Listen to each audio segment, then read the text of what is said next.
Our core business is crop inputs and grain handling for our customers. But in order to produce those or to sell those inputs to our customers, we need to understand their farms and to get to know their farms better. And so precision agriculture and technology plays a large role in understanding our customers and their farms and their needs.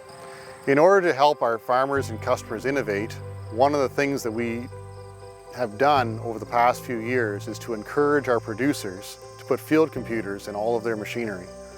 This allows them to track what they're doing, the rates, the timing, so we can better understand the impact of their decisions.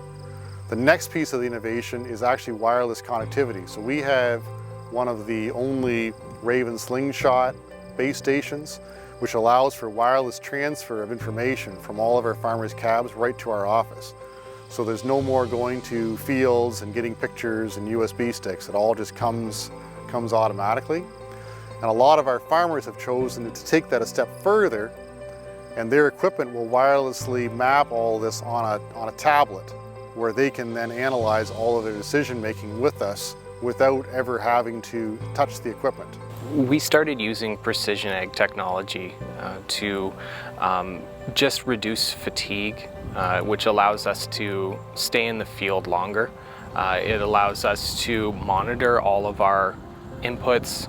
It allows us to just be more aware of all of the equipment that we're putting into the field. Precision agriculture tools and digital imagery allows us to see farms and know our customers' farms almost as well as they do, without us actually having to be there.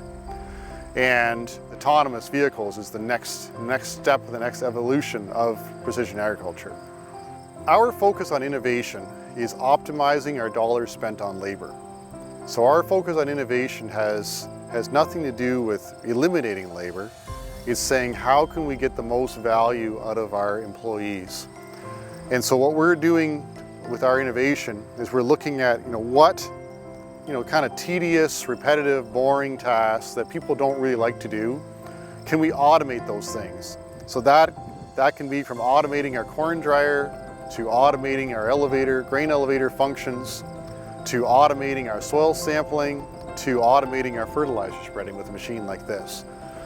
So what we're looking from our innovation perspective is what components that are out there in the marketplace, what can we kind of put together and assemble to automate these tasks to make them more enjoyable for our staff. What we're doing in here to be innovative, we're doing a lot with the technology, monitoring the animals through Bluetooth and feeding programs, using RFID technology to follow the animals all the way through this system, basically analyzing the animals with this technology. This technology is good for us and for the animals, so it makes life easier on us too, so we know exactly what's going on, we can be prepared to what's going on inside the barn. And it's actually welfare for the animals too, because they get fed this way and we know exactly what's going on. So a happy animal makes for a good production. I can refer to how fast the pigs are growing. I can say exactly the feed conversion. I know exactly the details and how fast they're going from birth to market. I can show them the details of the growth rates in the barn and exactly what is happening inside this barn. One thing in this barn is I have a heat recovery system in it, the ventilation system. It's totally unique. Basically, you're utilizing the exhaust air as it goes out in the wintertime especially. So when it's minus 25 outside, I can pull that air through the air exchanger and bring it back into the hallway, this hallway here, and redistribute it into the rooms at zero. So you're making a plus 25-degree difference from the outside air just by utilizing the exhaust air going out. Innovation in your business cannot be simply, I'm going to keep doing what I've always been doing, but I'm going to have a piece of technology do it for me. That's not really what innovation is about. Sometimes innovation is, why am I doing this task in the first place? Is there a better way?